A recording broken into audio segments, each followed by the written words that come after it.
South India shopping మాల్లో block buster ఆషాఢం #1 kilo sale.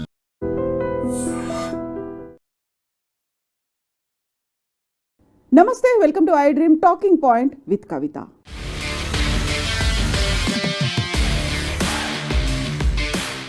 June 30 తెలంగాణలో హైదరాబాద్ పాషమైలారంలో జరిగినటువంటి సిగాచి ఇండస్ట్రీస్ ఎక్స్ప్లోజన్ 100 ఏళ్ల చరిత్రలో ఇప్పటిదాకా జరగనటువంటి ఒక దుర్ఘటన జరిగింది. ఎన్డీఆర్ఎఫ్ చెప్తున్నటువంటి లెక్కల ప్రకారం అయితే చాలా క్రిటికల్గా ఉండబోతోంది. ఎవరైతే చనిపోయారో, మిస్ అయ్యారో వాళ్ళ బాడీ పార్ట్స్ని ట్రేస్ చేసి డిఎన్ఏని ఐడెంటిఫై చేయడం అనేది చాలా క్రిటికల్ ప్రాసెస్గా ఎన్డీఆర్ఎఫ్ దుర్ఘటన జరిగినటువంటి కొన్ని గంటల్లోనే అనౌన్స్ చేసింది. ఇప్పటికి కూడా 8 మంది ఆచూకీ తెలియకుండా పోయింది. 44 మంది చనిపోయినట్టుగా ప్రభుత్వం అధికారికంగా అనౌన్స్ చేసింది. దుర్ఘటన జరిగిన వెంటనే 12 గంటల పాటు మంటలు వెలువడ్డాయి, దట్టమైనటువంటి పొగ అలముకుంది. ఆ సమయంలో జరిగినటువంటి ఒక బ్లాస్ట్ అక్కడున్నటువంటి వ్యక్తుల దేహాల్ని ఛిద్రం చేసింది. కుప్పలు కుప్పలుగా పడిపోయినటువంటి మృతదేహాలతో పాటుగా ఖండఖండాలుగా ఉడికిపోయినటువంటి పరిస్థితుల్లో దొరికినటువంటి డెడ్ బాడీస్ని తరలిస్తున్నటువంటి దృశ్యాల్ని ఒక్కసారి మనం చూస్తే అట్టాపెట్టెల్లో తీసుకెళ్తున్నారు. ఎందుకంతా ఇలాంటి పరిస్థితి, ఇలాంటి దుస్థితి ఏర్పడింది. ఇప్పటికి కూడా 8 మంది ఆచూకీ తెలియలేదు. మిగిలినటువంటి ఏవైతే ట్రేసెస్ మిగిలాయో ఆ ట్రేసెస్ని ఇలా అట్టపెట్టెల్లో తరలించారు. ఫోరెన్సిక్ పరీక్షల కోసం తరలిస్తున్నారు. ఇప్పటికైతే ఫోరెన్సిక్ డిపార్ట్మెంట్ దగ్గర 70 ఇలాంటి శాంపిల్స్ అనేవి ఉన్నాయి. డిఫరెంట్ బాడీ పార్ట్స్ అనేవి వాళ్ళకి దొరికాయి. ఆ బాడీ పార్ట్స్ని ఐడెంటిఫై చేయడం చాలా కష్టతరంగా మారింది. ఇప్పుడు నిన్న national disaster management authority NDMA Sigachi ఇండస్ట్రీస్ని అక్కడున్నటువంటి పరిస్థితుల్ని ఎంక్వైరీ చేసింది. ఏం జరిగింది అనేటువంటి విచారణ చేపట్టింది. అందులో ప్రధానంగా తెలుస్తున్నటువంటి లెక్క యాక్చువల్గా 192 మంది హైదరాబాద్ సిగాచి ఇండస్ట్రీలో వర్క్ చేస్తుంటే 110 మంది రెగ్యులర్ ఎంప్లాయీస్ ఉన్నారు, 82 మంది కాంట్రాక్ట్ ఎంప్లాయీస్ అనేవాళ్ళు వర్క్ చేస్తున్నారు.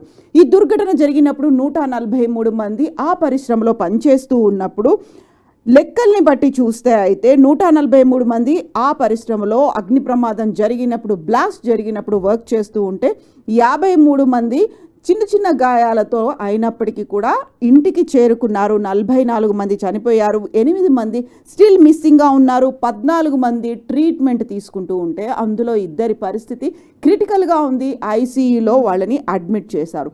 ఇక ఓవరాల్గా ఉన్నటువంటి 143 మందికి సంబంధించి 5 కేటగిరీలుగా డివైడ్ చేశారు. అందులో ఇంజ్యూర్డ్ బట్ సర్వైవర్స్గా ఉన్నారు. వాళ్ళు హాస్పిటల్ కాకుండా ఇంటికి వెళ్ళినటువంటి పరిస్థితుల్లో ఉన్నారు.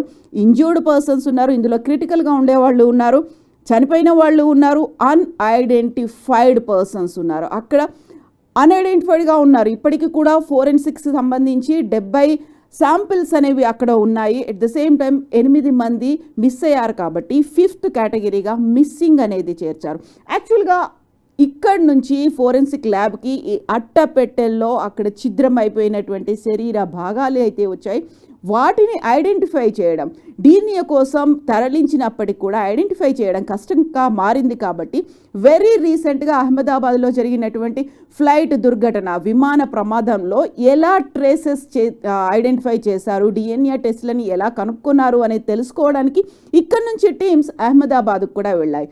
అయితే అక్కడే ఒక కీలకమైనటువంటి క్లిష్టతరమైనటువంటి పరిస్థితి, అహ్మదాబాద్ ప్లేన్ దుర్ఘటనలో అక్కడ సీట్ నెంబర్ల వారీగా ప్రయాణికులు కూర్చున్నారు కాబట్టి వాళ్ళని ఐడెంటిఫై చేయడం చాలా ఈజీ ప్రాసెస్ అయింది.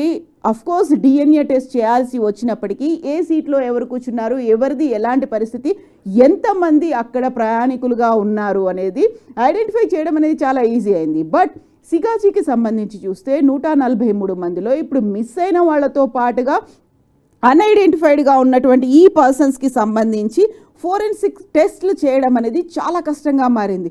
ఒక్కొక్క వ్యక్తికి సంబంధించి డిఫరెంట్ బాడీ పార్ట్స్ అయినా దొరికాయి, లేకుంటే ఒక్కొక్క వ్యక్తికి సంబంధించి అసలు ఏమీ దొరకని పరిస్థితి ఉంది. మాంసపు ముద్దలుగా మిగిలిపోయినటువంటి ఆ శరీర భాగాల్లోంచి ఇప్పుడు DNA కలెక్ట్ చేయడం, శాంప్లింగ్ తీసుకోవడం, కుటుంబ సభ్యులకు అందించడం అనేది చాలా క్లిష్టతరమైనటువంటి వ్యవహారంగా మారింది. ఇక్కడే ఇప్పుడు జూలై 30న ఈ సంఘటన జరిగిన తర్వాత వెలుగులోకి వచ్చింది ఇండస్ట్రీస్ డిపార్ట్మెంట్ డిసెంబర్ 12న చేసినటువంటి ఫ్యాక్టరీ విజిట్కి సంబంధించినటువంటి ఒక రిపోర్ట్. బిల్డింగ్ కన్స్ట్రక్షన్ ఎలా ఉంది, స్ట్రక్చరల్ మేనేజ్మెంట్ ఎలా ఉంది, అక్కడ సిగాచి ఇండస్ట్రీస్లో ఉన్నటువంటి లోపాలు ఎలా ఉన్నాయి, వీటన్నిటిని ఐడెంటిఫై చేశారు. బట్ వాటిని చూసి చూడనట్టుగా వదిలేశారు.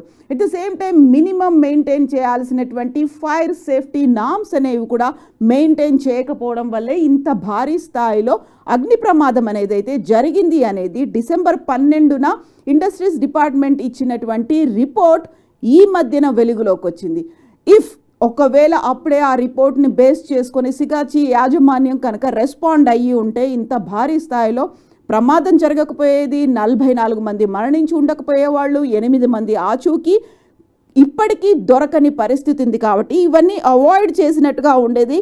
కనీసం బేసిక్ ఫైర్ సేఫ్టీ నామ్స్ అన్నా తీసుకొని ఉంటే. సిగాచి ఇండస్ట్రీస్లో ఈ అగ్ని ప్రమాదం జరిగినప్పుడు రియాక్టర్ పేలిందా, ఏం జరిగింది అనేది అప్పుడు బోల్డని క్వశ్చన్ మార్క్స్ ఉన్నప్పటికీ కూడా సిగాచి యాజమాన్యం మాత్రం ఒకటే చెప్పింది, అక్కడ డస్ట్ అనేది పేరుకుపోవడం వల్ల ఇంత పెద్ద బ్లాస్ట్ అయింది. ఆ డస్ట్ పేరుకున్నటువంటి ఈ సంఘటన డిసెంబర్ 12న జరిగినటువంటి రిపోర్ట్లోనే ఉంది. దాన్ని రెక్టిఫై చేయలేకపోవడం వల్లే ఈ ప్రమాదం జరిగిందని. సో ఇప్పుడు అహ్మదాబాద్ ప్లేన్ క్రాష్కి సంబంధించి ఏం జరిగింది, దాన్ని ఎలా ఐడెంటిఫై చేశారు అనేది ఫోరెన్సిక్ టీం అక్కడికి వెళ్ళినప్పటికీ దాని నుంచి పెద్దగా మనకి కావాల్సినటువంటి ఫలితం ఉండకపోవచ్చు అనేటువంటి అంచనాలు ఉన్నాయి. సో జూన్ 30న ఈ సంఘటన జరిగినప్పుడు ఎన్డీఆర్ఎఫ్ టీంలు అక్కడికి చేరుకున్నాయి, ఎస్డీఆర్ఎఫ్ టీంలు చేరుకున్నాయి, Hydraa team, fire safety team, వీటన్నిటితో పాటుగా ఎన్డీఆర్ఎఫ్ టీంలు ఇవన్నీ ఉన్నాయి. ప్రస్తుతం ఎన్డీఎంఏ టీం కూడా చేరుకుంది. ఓవరాల్గా అయితే ఇప్పటికీ కూడా అంతుపట్టని ఒక మిస్టరీగా మిగిలిపోయింది ఆ దుర్ఘటన ఎలా జరిగింది. ఎట్ ద సేమ్ టైం అంతమంది మరణించారు, వాళ్ళ ఆచూకీ ఏంటి, ఆనవాళ్ళు ఏంటి అనేది. సో ఇక్కడ మనం మాట్లాడుకోవాల్సినటువంటి ఇంకొక అంశం, 197 మంది సిగాచి పాషమైలారం పటాన్చెరులో అక్కడ ఉద్యోగస్తులుగా ఉన్నప్పుడు 110 మంది మాత్రమే రెగ్యులర్ ఎంప్లాయీస్ ఉన్నారు, మిగతా 87 మంది కాంట్రాక్ట్ ఎంప్లాయీస్గా ఉన్నారు. ఒక పర్సన్ అదే రోజు కాంట్రాక్ట్ వర్క్ కోసం అక్కడ జాయిన్ అయ్యాడు. ఆ అబ్బాయి ఆనవాళ్ళు కూడా లేకుండా పోయాయి. తండ్రి ప్రతిరోజు సిగాచి దగ్గరికి వస్తున్నాడు ఎంక్వైరీ కోసం, ఎందుకంటే అక్కడ రెవెన్యూ సిబ్బంది ఇప్పటికీ కూడా ట్రేసెస్ వెతికే పనిలో ఉన్నారు. కాబట్టి ఆ పర్సన్, ఆ అబ్బాయి వాళ్ళ తండ్రి ప్రతి హాస్పిటల్ దగ్గర తిరుగుతున్నాడు, ఏమైనా ట్రేసెస్ దొరికాయా, ఫోరెన్సిక్ డిపార్ట్మెంట్ దగ్గరికి తిరుగుతున్నాడు, మా అబ్బాయి ఆనవాళ్ళు ఏమైనా దొరికాయా.